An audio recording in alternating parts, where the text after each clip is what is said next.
አሁን በዚህ ዘመን ይተኛል። አሁን በዚህ ዘመን በእውነት የተነገረው ትንቢት ሁሉ አንድ በአንድ እየተፈጸመ ያየን እማንደነግጥ እማንመለስ ጨካኞች ድንዙዞች ከሆነናል። መንፈሳችንን አንዳች ነገር አደንዝዞብናል። ከቃሉ የቀረ የትኛው ነው? በእውነት ከትንቢቱ ያልተፈጸመ የትኛው ነው? ሐሰተኞች ክርስቶሶች አልተነሱም። ክርስቶስ በእኛ ዘንድ አለ፣ በእኛ ዘንድ ነው ያለ የሚሏችሁ ሰዎች አልበዙም? ይመጡላችኋል። ታምራት እናደርጋለን የሚሏችሁ ሰዎችስ አልበረከቱባችሁም? እኛ ቤተ ክርስቲያንም አሉ አንዳንዶቹ አይታጡም፣ የሐሰት ታምራት እያደረጉ ገንዘብ የሚሰበስቡ። እንዲህም እንኳን ሲሉን እስክንታለል ድረስ እኮ ነው። እንዲያው ድንዙዝነትማ በደንብ ነው የመጣብን። በእውነት ሌባው በስቶ እያያችሁት ነፍሳችሁን ማትጠብቁ ለምንድን ነው ወገኖቼ?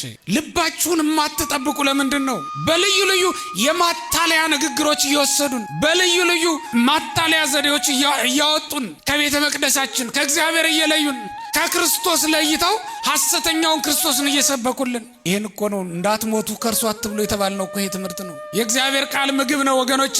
መልካም ቀኖችን እንዳናይ የከለከልን ለዚህ ይሆናል ወገኖቼ። የምንሰማው ጦርነት ነው፣ የምንሰማው አዋጅ ሞት ነው፣ የምንሰማው መለያየት ነው። እያነስን ነው የምንሄደው በየቀኑ፣ እየተቀነስን ነው የምንሄደው በየቀኑ። መቃብር ሲቆፍር ነው የምናይ በየቀኑ፣ የወደቀ ሰው ነው የምናይ በየቀኑ። የሚለምኑት ጎዳና የሚወጡት የሚራቡት እየበዙ ነው የሚሄዱት በየቀኑ። ምናልባትም ስላላመሰገን ነው የወንድ ወገኖቼ። እግዚአብሔር የሰማይ መስኮቶች ከፍቶ እያዘነበልን፣ እግዚአብሔር በደመና ውሃ ጭኖ ከውቅያኖስ እያመጣልን፣ እግዚአብሔር ፀሐይን ወይም በጋና ክረምቱን እያፈራረቀልን፣ የሚያስፈልገንን ነገር ሁሉ እያደረገልን ባለማመስገናችን ይሆን ወገኖቼ? በልተን እንዳንጠግብ ያደረገን፣ ጠጥተን እንዳንረካ ያደረገን ለዚያ ይሆን? መጠጣችን ሁሉ እርካታ ጎሎታል፣ መብላችን ሁሉ ጥጋብ ጎሎታል፣ ተለይቶታል። ገንዘባችን ሁሉ ይገባል፣ ይሰበሰባል፣ ቁጥሩ ይከመራል፣ ቁጥሩ ይበዛል። ስንነካው ደግሞ ይናዳል። የካብነው ተንዶብናል፣ የጀመርነው የሰራነው ፈርሶብናል። የሰራነው ቤት አላስደስት ብሎናል ወገኖቼ። ከቀደመው ይልቅ የተዋበ ቤት ስለሌለን ነው። ያማረ ነው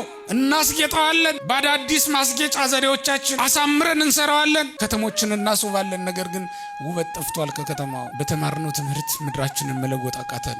የእግዚአብሔርን ስም ሳይጠራ የሚውል እኮ በጣም ብዙ አለ። የሚጸለየውም ቢሆን ክርስቲያኖች ከእግዚአብሔር ፍቅር የተነሳ የሚጸልይ እንዳይመስላችሁ። ብዙዎቻችን ውሸታሞች ነን። መጸለይ እኮ ክርስቲያኖች፣ የክርስቲያን ጸሎት ከእግዚአብሔር ፍቅር የተነሳ የሚቀርብ ምስጋና ነው እንጂ ጸሎት የጎደለ ነገር መሙያ አይደለም። ጸሎት የእግዚአብሔርን ፍቅር በማሰብ ይዘነው የምንቀርብ መባ ነው። ስላደረገልን በጎ ነገር ለማመስገን ነው መምጣት ያለብን። ብዙዎቻችን ሱባኤ የምንገባው፣ ብዙዎቻችን ከሰው ብንለየው፣ ብዙዎቻችን ረጅም ጸሎት የምናደርሰው አንዳች የጎደለ ነገር እንዲሞላልን ስለምንፈልግ ነው ወገኖቼ።